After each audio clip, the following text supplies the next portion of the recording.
The following program is intended for a mature listening audience. Graphic and explicit language may be heard at times. The views expressed and opinions given by the individual hosts and their guests do not necessarily express those of this station or sponsors. Listeners are advised, but neither the station or owners and agents will be held liable for the content of this program. Rebroadcast, redistributed, or reused without the express written permission without the host or producer is not allowed. You are listening to Family Spirit International.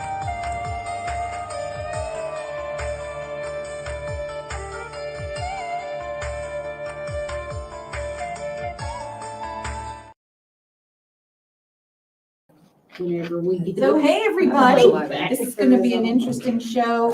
This is the first time we've tried to do something like this since the hurricane, and we have very little resources. Internet's back out. I'm just thankful we've got power, y'all.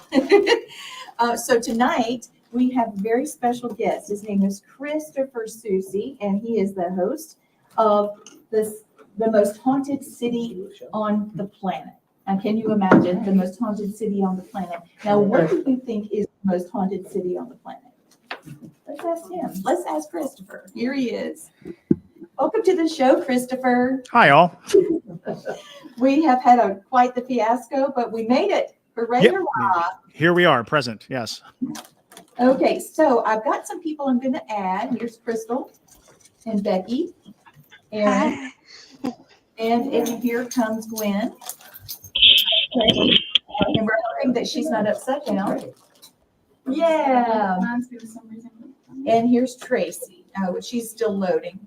So I just wanted to thank you for coming on and helping us talk about the different stages of possession.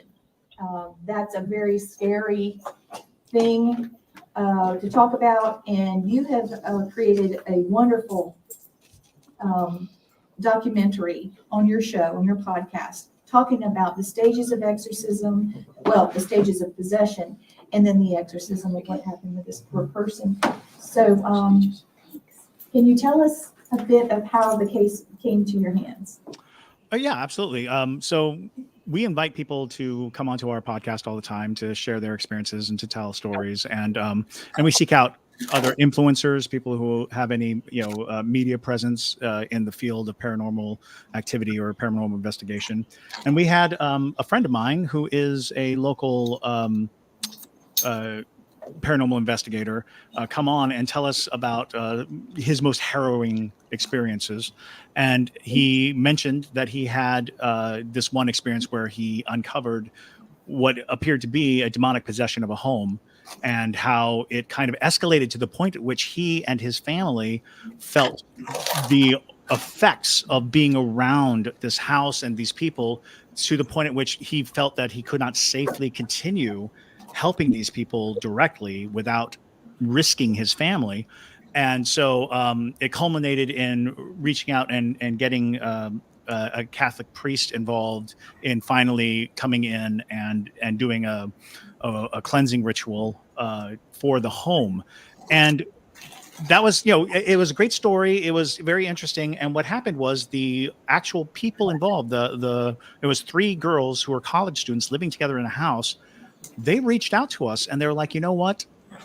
We would like to tell our story from our point of view, because there have been several people who've taken our story and then presented it without, fully appreciating all that we went through, and they feel that it was misrepresented. So we invited them on, and we got to have a good talk with them, and they basically went through their experience. And these are not spooky people. These are not people who know their way around, the paranormal lingo or anything of that nature. They just had this very harrowing experience, and it was about a 4-month period of time where their house was just under siege from this very malevolent force. And while they were describing it, I was going through the process of talking about how and there are many, many ways to look at demonic presence, and even the word demon is sensational, really, when it comes down to it, because it's just a word that we're kind of using to corral a type of energy that can be harmful, and so when you start looking at who has done the most in the Western um, school of thought to define demons and how they affect people, you're churches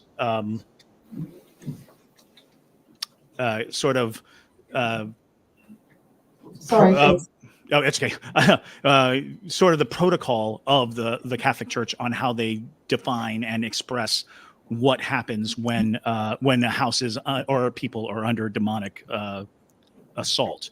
So it basically, there are 4 stages, and again, this is solely the Catholic paradigm. There are many ways to go about it.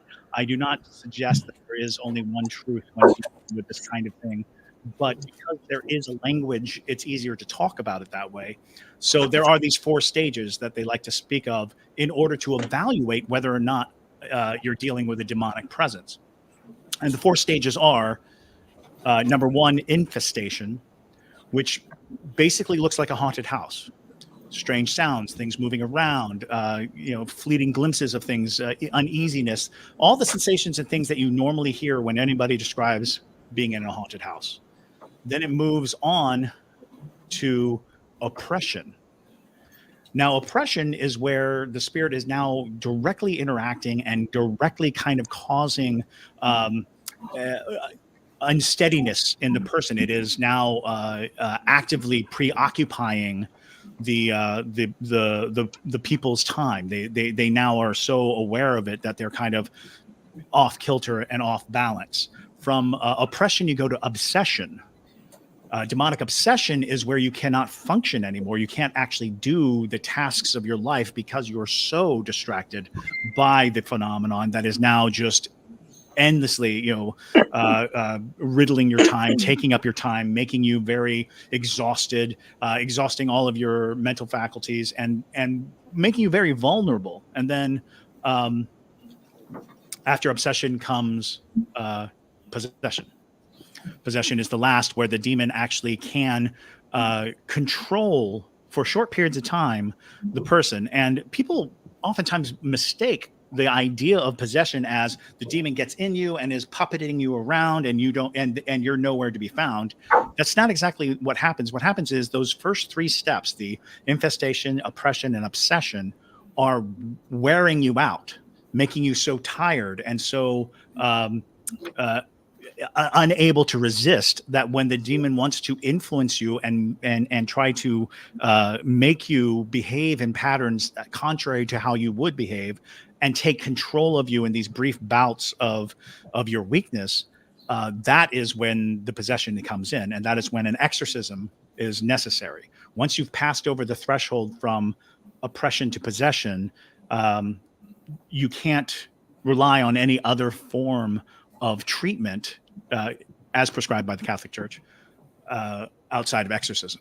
Because in obsession, oppression, and infestation, you can use blessings, you can use any number of kind of religious, non-exorcism related ritual to keep these spirits at bay or to contain them.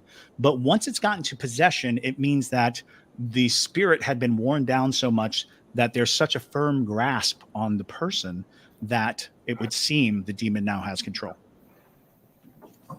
It's so scary. We've dealt with some demonic cases, Matthew and I, and they have been more than trying, and it just seems like they find ways to creep back in. Yes, they're tenacious, absolutely tenacious. But there are different levels of demons, and some are to the point where a blessing is going to be okay. Other times, it's going to take a whole, like a archbishop to come in. Oh, absolutely.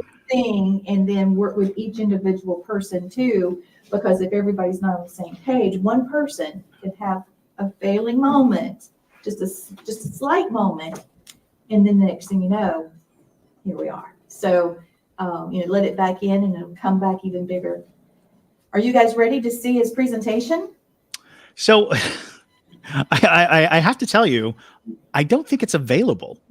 My presentation, and I say that because we produce this podcast, and only our Parajunkies, only the people who are our patrons, actually have access to it until Saturday. It comes out Saturday.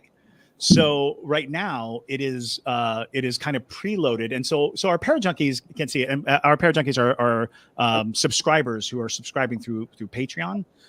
So I don't think we have the ability to show it yet. We can earmark it, and you can share it. I can see a Savannah exorcism, and it's something about with Ryan Dunn. So, okay, that is the actual conversation with the individual who led us into it. The actual conversation, the presentation that we're speaking of, was actually just this last Tuesday, and we actually spoke to the 3 women involved. If you want to watch the Ryan Dunn episode, that's fine. We very, very briefly touch upon this particular topic. But yes, I'm sorry. I only realized it's like, oh, you know what? That episode's really new and it won't be released until day after tomorrow. Well, I tell you what, let's take a quick look. Right now, YouTube is playing a little video about salad, from Zaxby's. Yeah, they do ads. Let me get that. I'm going to get past it, and then I'll share the screens really quick. And we can, oh, that's really cool. Let's take a look at this. It'll be a preview. And guys, Saturday you can see it, okay? So I'm going to share screens. And go here. And here we go. Wait a minute. Let me take Most haunted city on earth, Savannah, Georgia. I am Madison Timmons. I'm Chris Susie. And we're paranormal specialists who live in the most haunted city on earth, Savannah, Georgia. Every day is Halloween in our line of work, so join us as we spin true tales of haunts, murders, and disturbing Savannah history.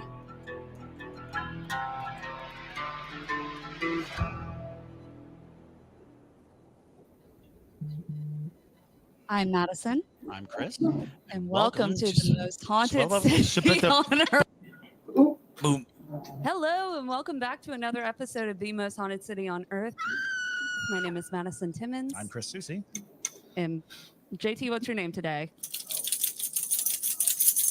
Badriggles.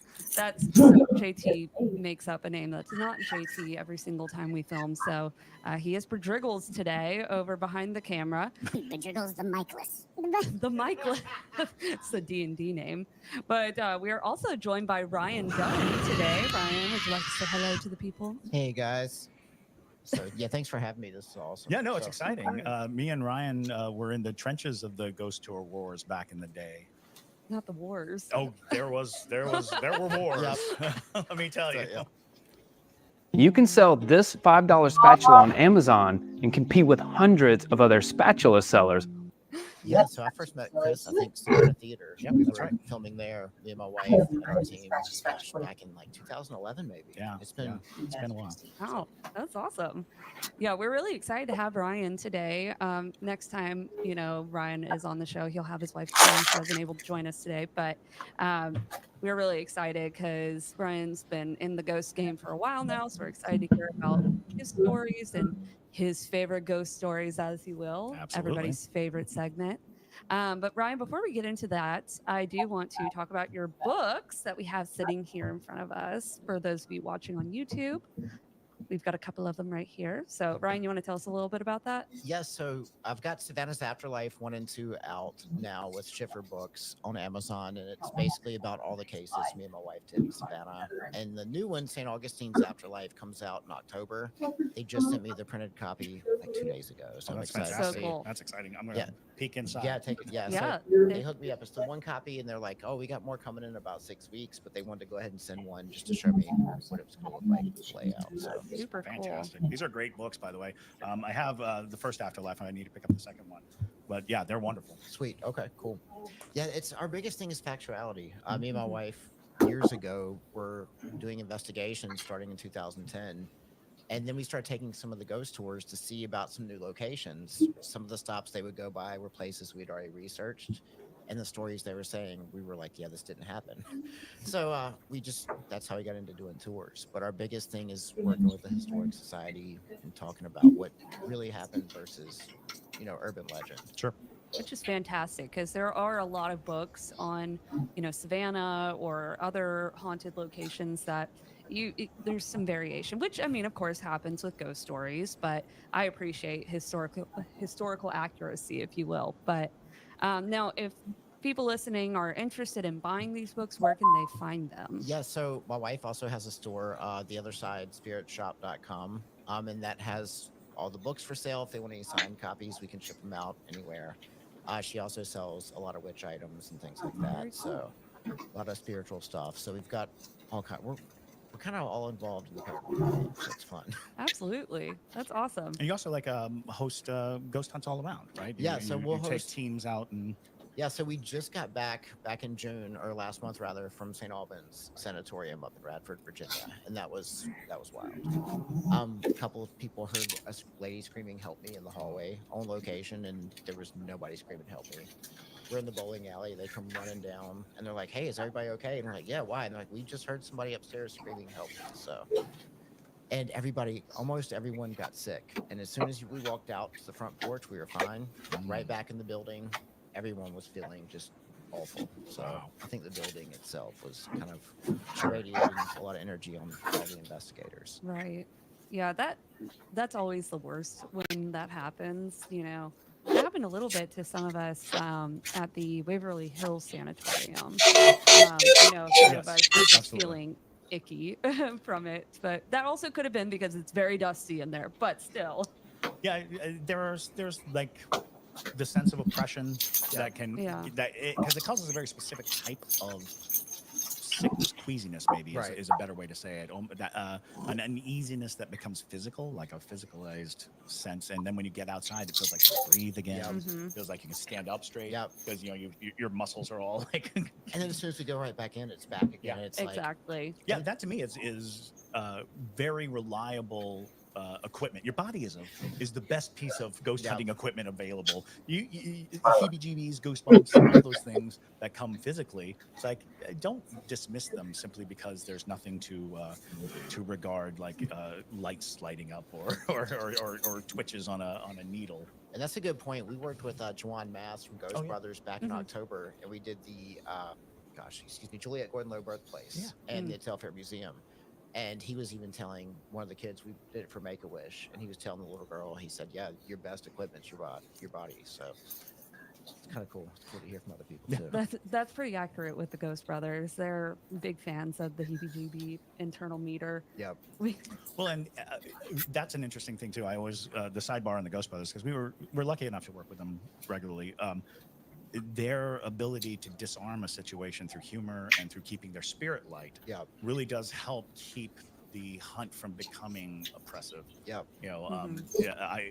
We have noted, because they generally investigate to a certain point in our investigation, and then they go they leave. Yep. And it's like, okay, and once they leave, that levity leaves too. Yep. Yeah. All Yeah, that it's- lightness that yeah. they bring to it, and it's like that's such a good protection from oppressive feelings and dark spiritual nature, is to have a high morale and Right. and humor. Mhm. Yeah, I feel like they bring such a good energy Yeah, they to do. investigations, and really fun. And they made it light for this kid because I brought my kids too for that one because she was about the same age. Right. And our kids are getting more involved in the family business Great. now. So Fantastic. the Oh, that's younger one, I awesome. think, is thinking about taking over. So Oh, at some point. So, Fantastic. Wow. That's fantastic. yeah, she went on the battleship with us at the USS North Carolina in Wilmington Mm. back in November, and Rockstar stayed up all night. So That's awesome. yeah, she wanted to go to the sanatorium. I'm thinking, nah, not yet. Not Not yet. Work your way up. Work Yeah, your way so- up. But tough kids. That's Absolutely. awesome. Yeah. It's always nice when kids start to really lean into their interests, especially, in it being such a welcome environment with you Yeah. and your wife. So that's awesome to hear. And well, now they're like 16 and 18, so it's they're out of a much older age. When we Right, were and their doing- when we- analytical thinking is Yeah, much when we stronger. started this, they were like 2 and 4, so they stayed away from all of it. Right. That's fair enough. I would just bring out I have a little ghost trap from the 80s they play with, Oh, yeah. from Ghostbusters, and a little proton pack, and I'm like, here, you can ghost hunt Yeah, with this. right. So. That's awesome.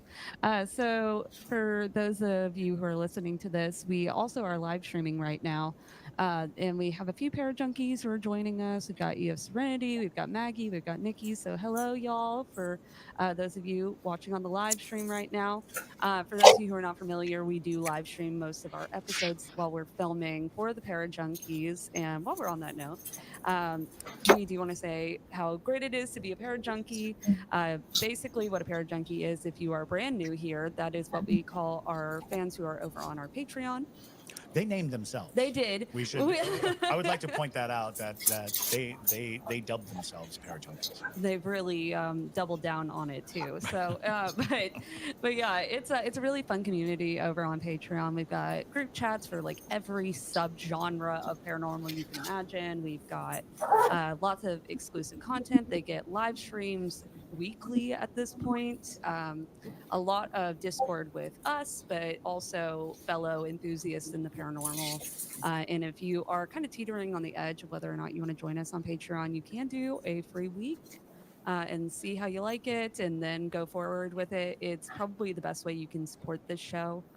Because we mostly use all of that Patreon money to continue growing and building this set and sending us on trips and things of that nature. So if you want to support us in that way, we definitely appreciate it. As long as we're talking, do you have a Patreon? No. Okay. So I appreciate it. Thanks. So. Yeah. I'm sorry. No, Did I you're interrupt fine. you? Yeah, so we've actually talked about doing a YouTube channel or something of that nature because we've got so much material Yeah. that we're sitting on, I guess, 14 years of case Yeah. files. Right. So, and histories and stories. And that's part of what makes me write the books because I've got to put it somewhere. And Absolutely. the tours, of course, cover some of our locations, but we've got so many. And the books are a great way to turn out, all the stories and all the research. Oh, we do. absolutely. Exactly. But So- yeah, we've got a whole wall in the office of just printed, binded case files. And I think we're up to like 150 now. So That's so There cool. you go. That's awesome. So I was going to start out by asking, I know this is a very loaded question because you Yeah. investigate a lot of places, but if you had to pick one place that you've investigated that you would want to go back to, what would it be? well, that's tough. I can think of a few places I don't want to go back to. I know Fair there's a couple enough. of As a matter of fact, let's Yeah. start there. Yeah. That sounds far more interesting. Yeah. but so I know we did Candler Hospital back sure. when it was still abandoned, and this must have been 2011 or 12 Yeah. before they SCAD renovated. Um, And we had stuff come home with us from the hospital. And we ended up getting a photo down in one of the hallways of a woman looking through one of the doorways, and it looks like an old nurse. Mm. But a team we were working with out of Atlanta had something follow them home too. So we were both Wow. dealing with attachments.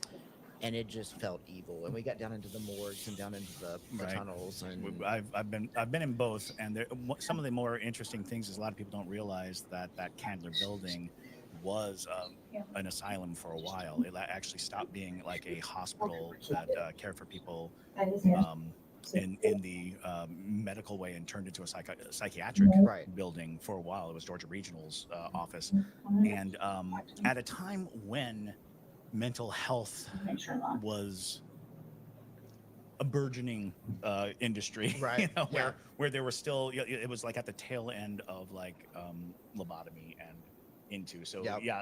I've heard a lot of stories, and what I experienced in the building seemed to be a giant bald man in a hospital gown, and by rumor they're like, oh yeah, there were a lot of patients that were loaned out to Oakland Loaned Island, out. oddly enough. yeah, because yeah. Milton Bradley, Yeah, Milton Bradley, he was yeah. lobotomized there. I mean, of course, he Yeah. was still Really? working at Bradley's, but I Right. mean, he was functionable, but I mean, he was not the same, obviously, after That's correct. having a Right. lobotomy, and that happened to Candler there. Yeah. So, Wow. Yeah, that was I want to say that was the prevailing story, was any place that would perform lobotomies, if you believe in the supernatural, the paranormal, that is a living death. yeah, It's like, what does that do to the Yep. spirit when you think of a human being? And if you believe in ghosts, we tend to believe that when the body dies, the spirit is separated from the body. Right. But what happens when you take the mind and limit it? Yeah. It's like, does that spirit suddenly become detached from that physical form? And he had it's it such a from- good question. It was from PTSD too. It from- was. from He coming was back from shell the war. shocked. Yeah, shell shocked. Yeah. And so that's what the treatment. It was awful. But I mean, just to think. And so I'd say that place, we went on a trip to Waverly, you mentioned earlier, and did Mhm. Bobby You go Mackey's back. the following night. I'm gonna Oh stop. God. Well, now So, everybody. There. So we have a surprise for you. Actually, I owe this to my producer, Gwen. She's going to share screens and we've got a little surprise. All right. You got to help me share the screen. Okay, go back to StreamYard. I'll show them. There we go. Well, we'll go back in a second. So it's been interesting listening to him talk about his cases. We've been putting all of ours on like an electronic file. Oh yeah, absolutely. Yeah, and what I'm working on now, because I'm one of the board members of Dominion Ministries, what I'm doing now is getting them to do the same thing. So we can search the files and we can find similarities and get some help.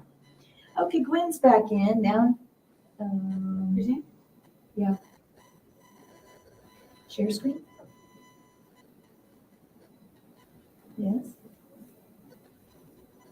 Now you have to pick where it is. It's right there. Yeah. All right.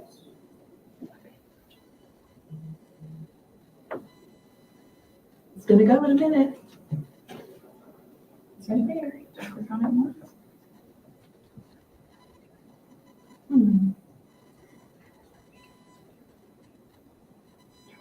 Go to Windows. Is that it right there? That's what I'm saying. Entire Just screen? do it this way. I didn't know how to hit that off. Just do it this way. Okay. We got it. We're doing it messed up, but we'll be all right. Using the university stuff is not so easy. There we go. There it is. There we go. So you got your new Parajunkie, Chris. That's right. It's funny because I actually don't have access to it because I'm not a parajunkie. Are you kidding me?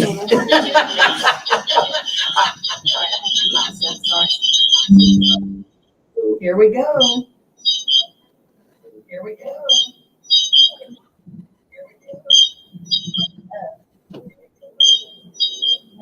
I do not know what it's doing. I'm just gonna get off of here. Might be this thing. I'm getting off of that one, and then I'm just gonna show it. That's a good idea. And now that's better.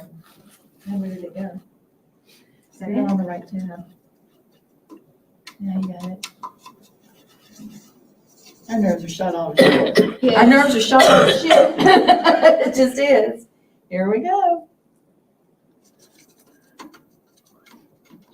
Can you see it? Yeah, but you gotta hit the button. I am Madison Timmons, and we're paranormal specialists who live in the most haunted city on earth, Savannah, Georgia. Every day is Halloween in our line of work, so join us as we spin true tales of haunts, murders, and disturbing Savannah history.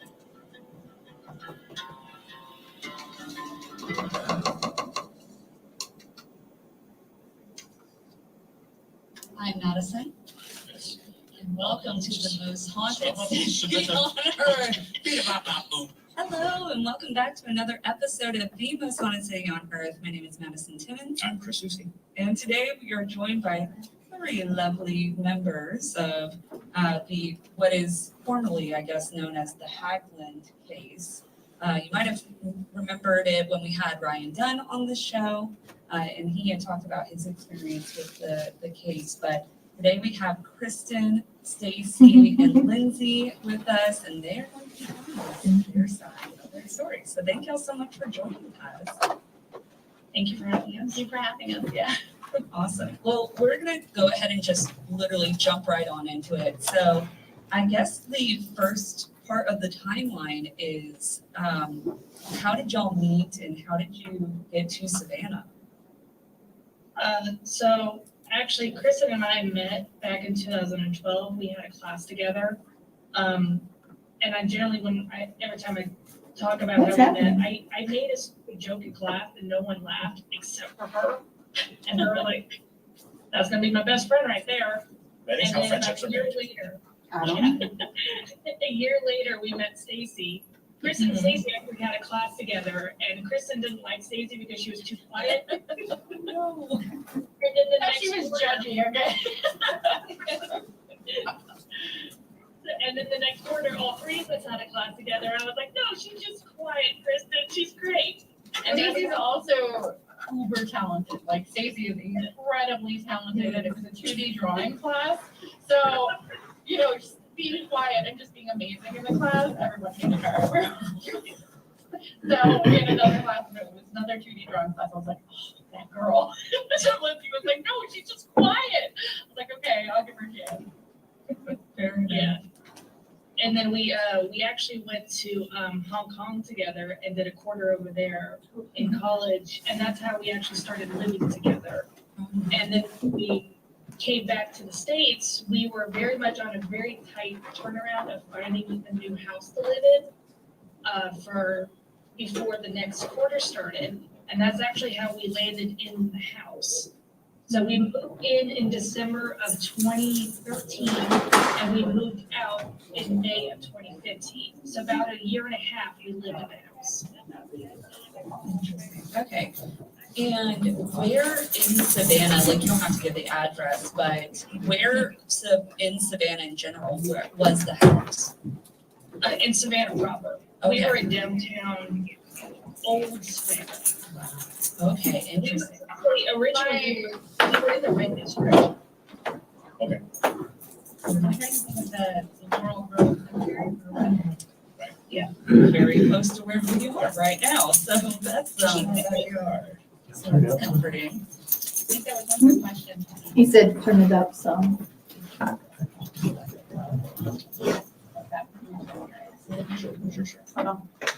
So when did you guys start to notice things? Was it like immediately off the jump or? No. We lived in that house for a year before anything happened.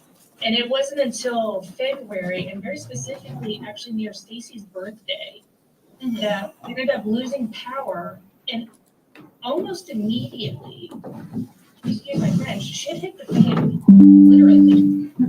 So it was February of 2015, we lost power, and we were all, and it's typical art students, you can hear it throughout the house, the power goes off, and you just say, oh my God, did I save anything? And that's all you hear around the house, all of us yelling.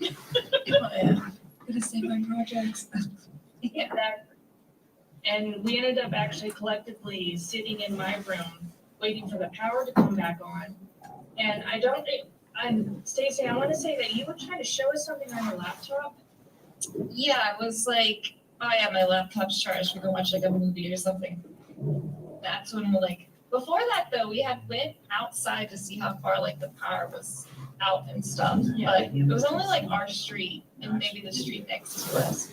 And I remember we're also outside. Sorry. Yeah, and so we talked to them and they were like, yeah, looks like it's just our block.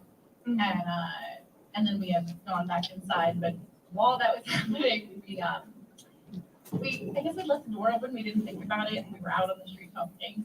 So that was our first thought, was like, when we went back inside, Stacy went to go get her laptop, and she collects Funko Pops, you know, a lot of us, I do too, I think Lindsay does as well. And Stacy goes into the room, and she goes, holy shit, runs back in, and we go with her, and all of her Funko Pops are like turned around. Yeah, like facing the wall. Oh. Yeah, and we like run back to her room, and I like call my mom immediately, which I should have I was like, I think someone might have gotten the house when we were outside, but I was like, that's a really weird thing for someone just to do that breaks into your house. Well, then we went to Kristen's room, and all the candles that were lit, Oh yeah. all over they were not in the same location that they were on the wall. They were back. Yeah, around On the the floor, and bed. there was one in the middle of the bed. So like, It was very odd.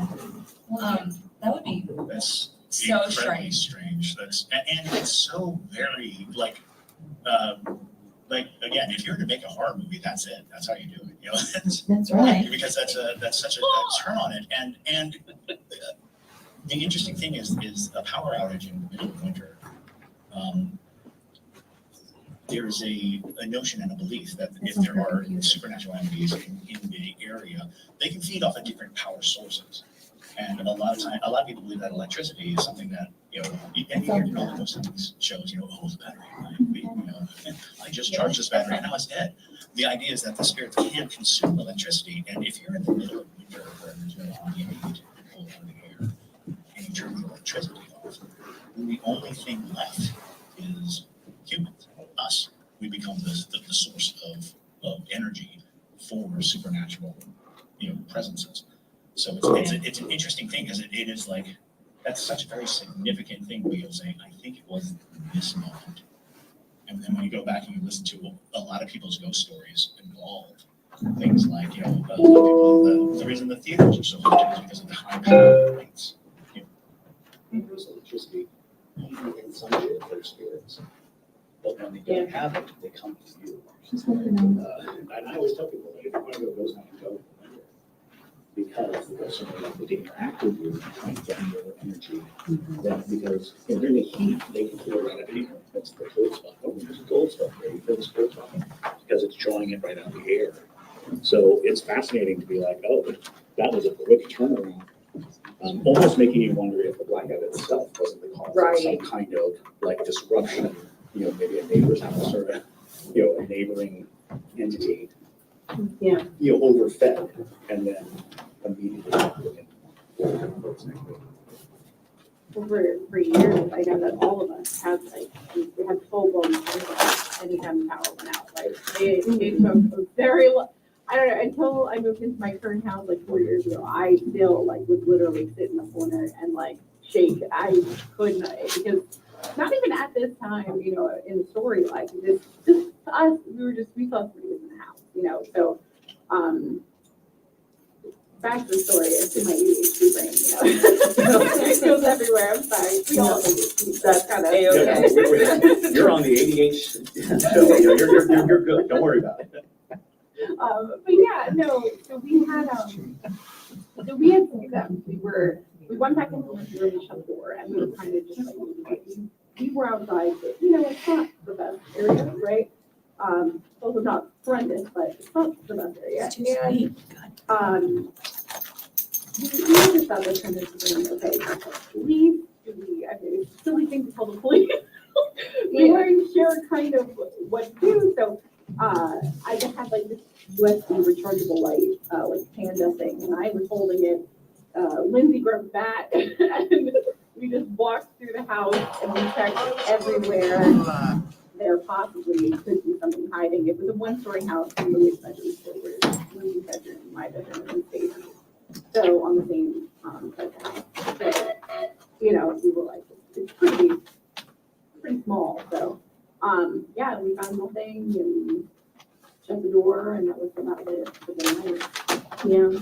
Basically, when we realized that nobody's in the house, I was trying to put my boots on and leave. And Christina was like, "Where are you going?" Like, where's you? That is the correct response, yeah.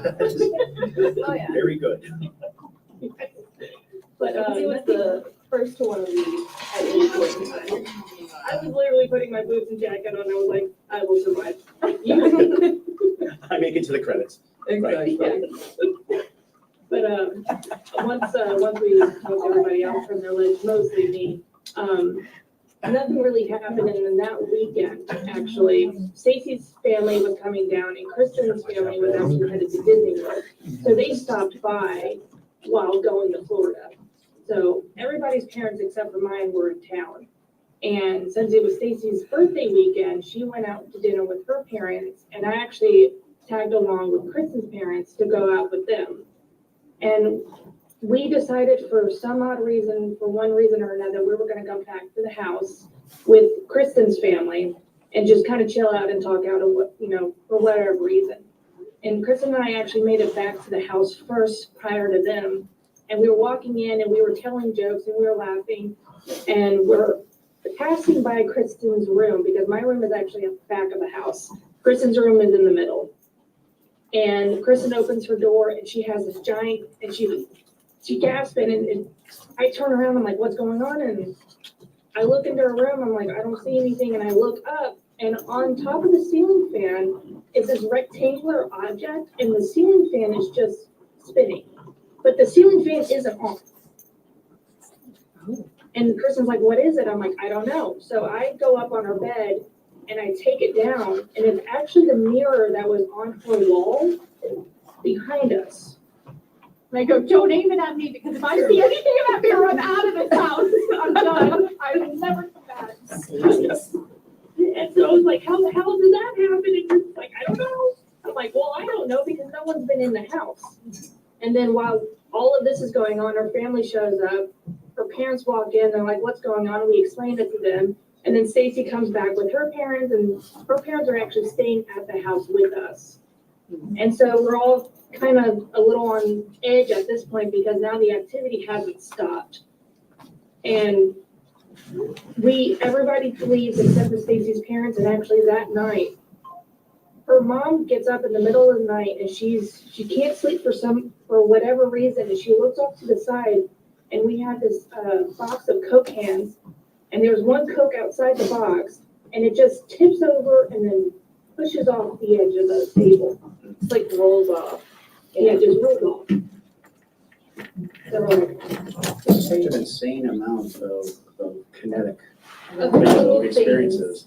The fact that you have objects moving so quickly too, because oftentimes you build up to an object moving, you have like very strange sounds, scritchy-scritchies and little sounds. And then it seems like you started with like a bunch of Funko Pops facing the wrong direction, mirrors on top of and not just like blades. one or two Funko Pops, like a collection of Yeah, that's so fascinating. and some in every single one. Yeah. Because I'm always telling people, spirits don't have physical bodies. There's muscles, no bone, nothing. So what they're doing entirely with energy. As I try to imagine moving something just a little bit, and that's what's happening. They're moving it with something that doesn't exist, and it's like, oh, that's a powerful movie. I mean, and a spirit that we're touching here was nightmarish, actually. But most spirits avoid mirrors. Yeah. There's a common belief that a spirit could get lost in a mirror. So yeah, no, blah, I say. Well, this one's definitely not afraid of mirrors. Well, no, I'll get to that later. There is, there are stages of the storytelling in which it's like there is a brand of spirit that is very, very comfortable with mirrors and oftentimes use mirrors to truly horrify people. Yeah. But in this, like, as you're telling it, if you were to come to me with just these stories, we would thinking poltergeist-like activity, and simple spirits that are asserting themselves very aggressively, and that's kind of, it's funny because a lot of people don't talk about the stages of like a possession or a demon presence in a home. That there are 4 stages, and the first stage is infestation, and the infestation looks like a haunting. It's just objects moving, strange sensations, making you uneasy. And the whole purpose of that is to lower your resolve, to take away your ability to logic your way out or to fight with anything other than panic, or, it's wearing you down. So, in that first stage, in the infestation stage, it's making you question the reality you live in. So, yeah, To I'm be sorry. fair, me Continue and on. Lindsay, we're also very big skeptics. Stacey's a little more open to stuff, but we're not really, like, not really religious or anything, but it's very, like, I was adamantly like, there's gotta be some explanation. Like, I was convinced someone was coming in our house. I was convinced, because they had told us when we moved in, like, there had been squatters there before. I was like, there's gotta be some way. You see that video of that little old lady living in a cabin? There's somebody in our house. Like, and we're making jokes about it because we cope with humor, and like we're like, there's something here. Like, there's someone here messing with us. Like, somebody's doing this, and that was, I mean, until I think until you guys went away for the week, that was pretty much our response. We were making jokes and stuff. Yeah. It was fun. Because there was no, really, you didn't feel a threat within the house. Yes. Mhm. Like there was that bad energy wasn't there. Like you can still walk in and be cheerful and happy-go-lucky at the beginning. It wasn't until the end that you can really feel it gaining momentum and gaining more and more energy. That's just like it sucked the joy out of you. Like you couldn't be happy in this house. You physically couldn't do it. Right. But so so we ended up so we had one more week. And during that week, now we found out later on that what happened in my room, noise-wise, did not happen in the rest of the house. So what Kristen and Stacy would hear is not necessarily what I would hear. Oh, And that's come really to find out, my room, we didn't know it at the time, was a void. Hmm. I was Okay. not hearing anything. So they would talk about like, oh, did you hear the walking? I'm like, no, the house is settling. They're like, no, someone's walking in the attic. The attic is not big enough for anyone to walk into. It's a little crevice. Barely you could call it an attic. And I'm like, no, I'm like, I hear a house settling, but I'm not hearing walking. And that happened throughout the week prior to Stacy and I leaving to go home for a week. And during that week, I actually needed, and we're gearing up to graduation. So all of us have our gowns with us in the house. So during the week while I'm at home, I actually needed some measurements. So I call up Chris and I'm like, do you mind going into my room, getting those measurements and, texting them to me? And she's like, yeah, sure, no problem. She calls me back an hour later and she's like, you freak. And I was like, what? I was like, do you know how scared I was walking into your bedroom? I was like, for what? She's like, your cap and gown is on the ceiling fan. I said, no, it's And not. it was directly outside of the room. It looked like someone was standing there when I walked in. I was not okay with her. I was like, Kristen, no, it's not. It's in my closet because who puts a cap and gown on a ceiling fan? She's like, it's hanging on your ceiling fan, Lindsay. I don't know what to tell you. I was like, well, could you take it down? Because I don't want to get dusty, please. And she was like, I don't know. If you're not the one who put it up there, I don't want to go back in there. And now I'm alone. Yeah, I'm alone for a couple days. I'm like, I'm just gonna lock myself in my room and not leave because now I'm terrified. Right. You are all passing the horror movie test. You're all doing a good job. I'm very proud of you. Thank you. But that night she calls me up and she was like, there's someone in Stacy's room. And I was like, well, call 911. And she was like, no. She's like, she's like, Lindsay, I don't think anyone's in the house, but someone is in Stacy's room.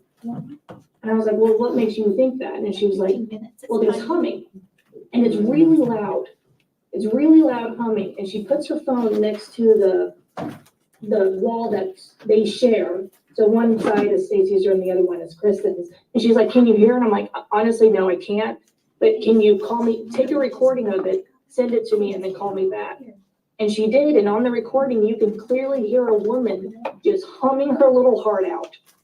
And that, I was like, oh my God, I think you need to get out of the house. And then Kristen's called me back. She's like, can you hear it? I'm like, yeah, I can hear it.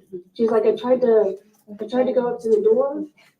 And you touched the doorknob or something like that, Kristen? It was cold? No, I didn't. So I didn't go at the time. I heard something. Immediately, I turned every light on that I could reach. And I thought it was from outside. So I was like, I don't like what's going on. So I turned all the lights on. And I went by Stacey's door and I'm like, oh no, that's Stacey's room. And I ran back to my bedroom and I shut the door and I moved. I have this little it was like a printer tray next to my dad. And I had to put it in front of my door. I'm like, this is gonna help me against the ghost because yeah. And I'm like freaked out. I'm calling, there's somebody in there. There's somebody in there. I'm crying. So there's a phone call and there's a recording. I'm sobbing on the phone call going, I don't know what to do. I'm hyperventilating, I'm panicking. I'm like, it's so loud, so loud. These women And I'm like, I thought it was people outside of her, party and someone singing. And it was just humming. It was it was no song I knew, nothing, it was just humming. And so this was maybe the first hour of the humming. And I was on the phone with Lindsay almost the whole time, and I was like, all right, I mean, I don't know what to do. I'm gonna call my brother who lives on the other side of town. He lives by Forsyth Park.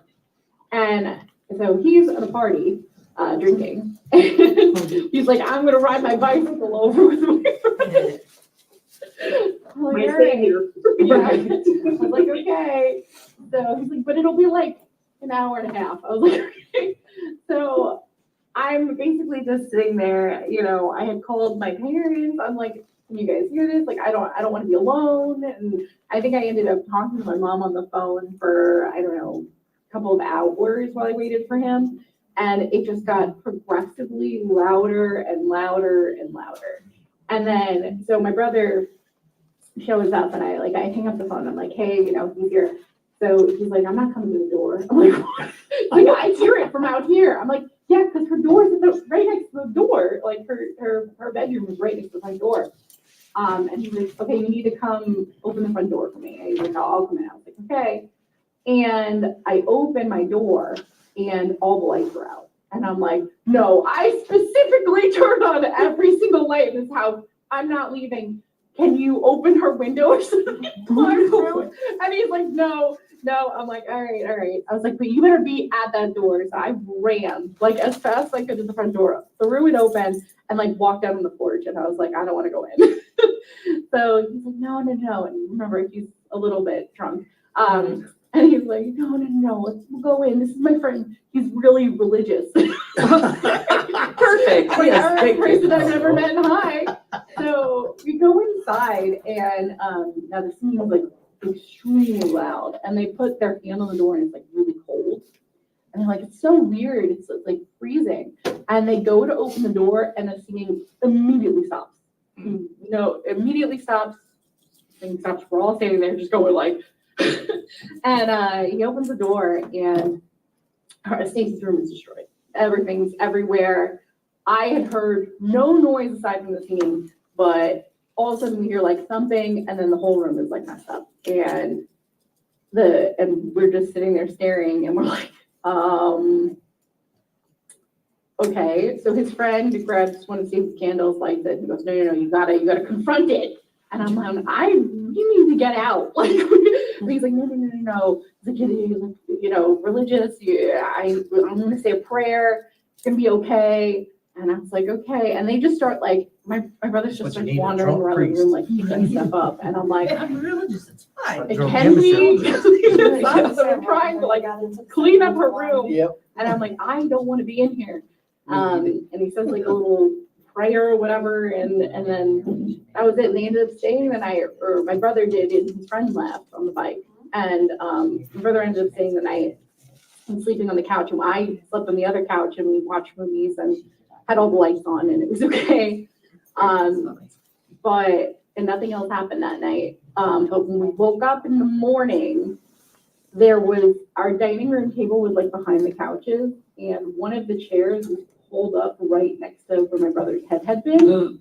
And was like right on the side of the couch. It was like a weird position for it to be in. It was one of the backlit chairs too. So that was the only thing I was like, did you move the chair? He's like, no. Cool. Looks like somebody was like watching the movie with us. It was weird. We're watching and her brother really close. or something. I don't. Yeah, And these are heavy chairs too, because they're actually, I still have the chairs. They're made out of oak. So these are not light chairs by any means for it to just pick up and move. Right. But yeah, that was that day. And then he ended up leaving, and he wouldn't come back.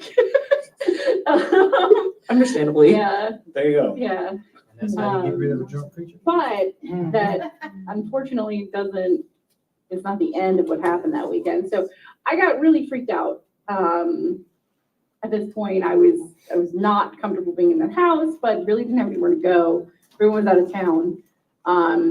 So I went, and I literally, anytime I left the bedroom, I would be on a video call with Lindsay or Stacey, because I was so scared. I don't know. I was pretty convinced that I was like dead. Whatever was there was going to come for me. And I was like, but nothing had gone in my room or touches in my room. So I felt safe in there. But the next day, I'm trying to remember, it was almost Yeah. on Wednesday. I was going to the kitchen to get a drink or something.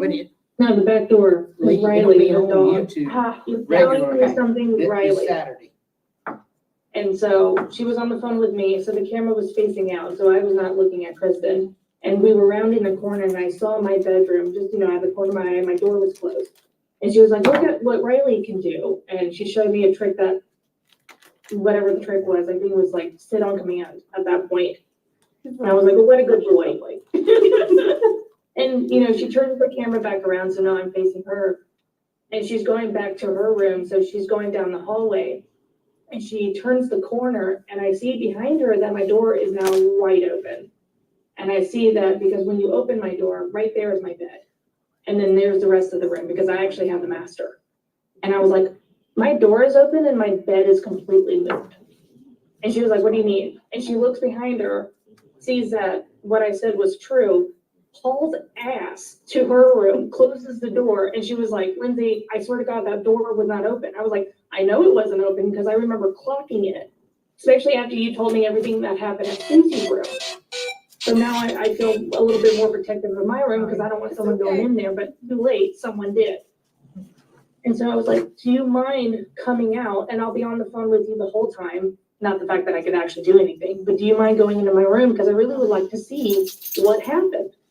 And that took some convincing. that took a good 20 minutes. I was already pretty freaked out at that point. There was, Yeah.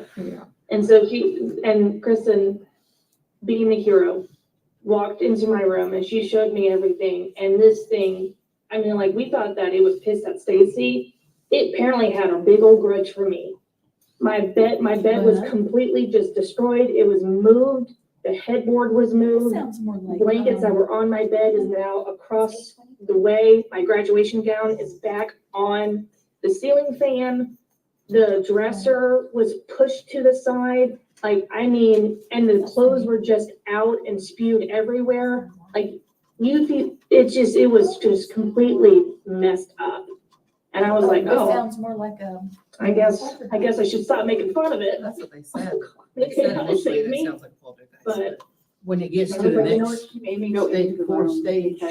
I'll never forget. Straight Yes, into very the violent. room. I'm sorry. No. Her really expensive Cintiq had something over it, was hanging over it. And she's like, you need to make sure my Cintiq is working. And I'm like, Sure, yeah. I don't want to be here.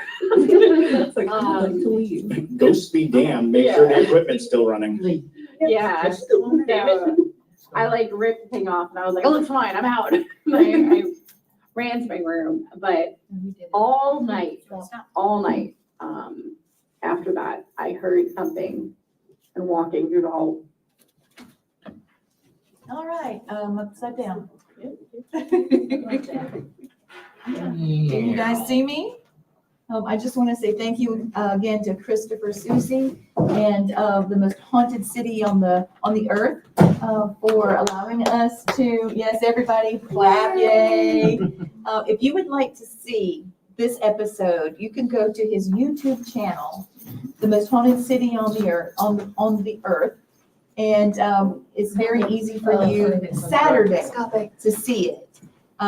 He does have a group on Patreon. He has a channel, and the Para Junkies that pay for that can see all of these before everyone else.